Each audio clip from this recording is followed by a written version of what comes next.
Once upon a time, in a city where the ocean kissed the land and the sun rose slowly, as if it understood human hearts, there lived a woman named Beatrice Bisi Adeyemi. The morning arrived quietly. Sunlight slipped through white curtains and rested on Bisi's face like a blessing that had taken its time. The air smelled of salt and brewed coffee drifting up from the street below. Somewhere in the distance, the ocean whispered, not loudly, not urgently, just enough to remind the city that it was alive. Bisi lay awake, staring at the ceiling, her heart unusually calm. Morning had always been difficult for her. Mornings carried memories. Mornings asked questions. But this one felt different. She rose slowly, wrapped a light robe around herself, and stepped onto the balcony. Sydney stretched beneath her, soft, golden, forgiving. For a moment, she allowed herself to breathe without guilt. Love, she had learned, did not always arrive like thunder. Sometimes it came like morning. Sydney Harbour glimmered like broken glass stitched together by moonlight. The water moved gently as if it was breathing. On the rooftop of a tall apartment overlooking the city, Beatrice Bisi Adeyemi leaned against the railing, her hands wrapped around a mug that had long gone cold. Bisi was Nigerian, born in Ibadan, raised between Lagos and London, and now stranded by ambition and unresolved grief. She had the kind of beauty that didn't shout, it lingered. Dark eyes that seemed to be thinking even when she smiled. A laugh that arrived late, like it needed permission from her heart. She had come upstairs to escape the noise of a party she didn't want to attend in the first place. That was when she heard a voice behind her. "You look like someone who is thinking of jumping," the voice said, lightly. She turned. The man standing there wore a simple white shirt, sleeves rolled up, curly hair slightly unruly, and a smile that felt both careless and intentional. He was Nigerian too, she could tell immediately. Something about the posture, the confidence without arrogance. "Is that your opening line?" Bisi asked. "It's my 'don't jump, the world still needs you' line," he replied. She laughed despite herself. "I'm not jumping, I just needed air." "Same," he said. "I'm Benjamin Ben Okoye." Bisi. And just like that, the ocean leaned closer. They talked. At first, it was nothing serious. Why they were in Sydney, what brought them to the party, how Nigerians always found each other no matter the continent.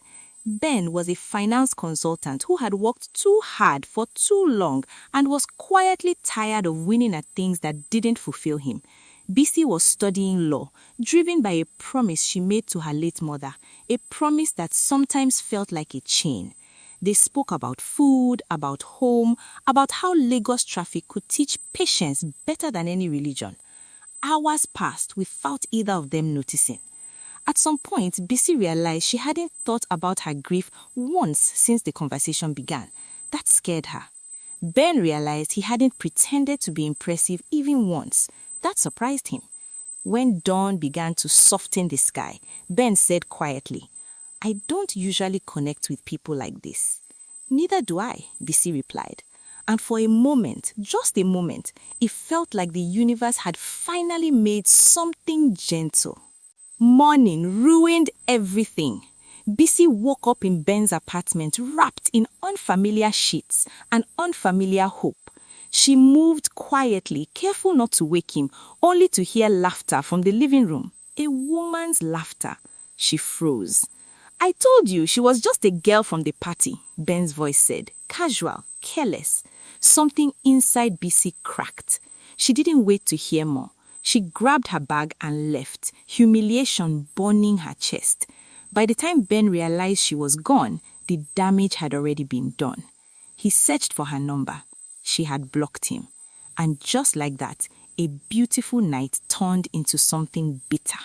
6 months later, Bisi stood at the edge of an extravagant seaside estate in Australia, dressed in emerald green, smiling for people she didn't care about. Her cousin, Sade Adeyemi, was getting married to Ben's cousin. When Bisi and Ben locked eyes across the garden, the air thickened. Hatred was too strong a word. Resentment felt closer. They avoided each other until Sade announced something dangerous. Everyone thinks Bisi and Ben would make the perfect couple, she laughed. Bisi's mother's aunt leaned in. Are you not married yet, at your age?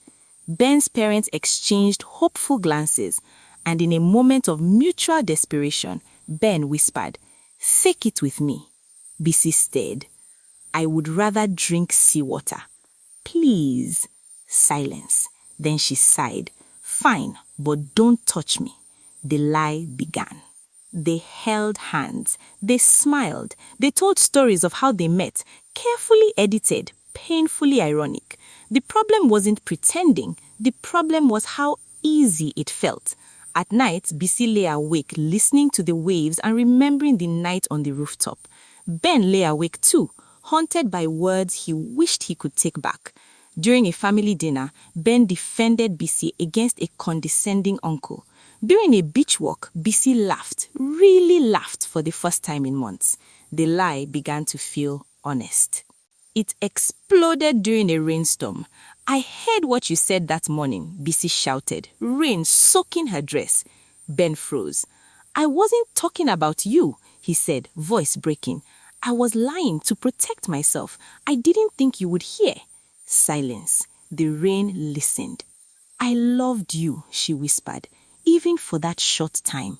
Ben's eyes filled. "I still do. But love, once wounded, doesn't heal on command." She walked away. Ben followed her back to the city weeks later. He stood outside her apartment with no speech, no plan, no pride. "I am choosing you," he said simply, "even if you never forgive me." Bisi cried, not because of the words, because of the courage. They returned to the rooftop a year later, married, older, softer. The ocean shimmered below. Some stories don't begin with fireworks. Some begin with listening. And some love stories, when retold through Nigerian hearts, become deeper, louder, and impossible to forget.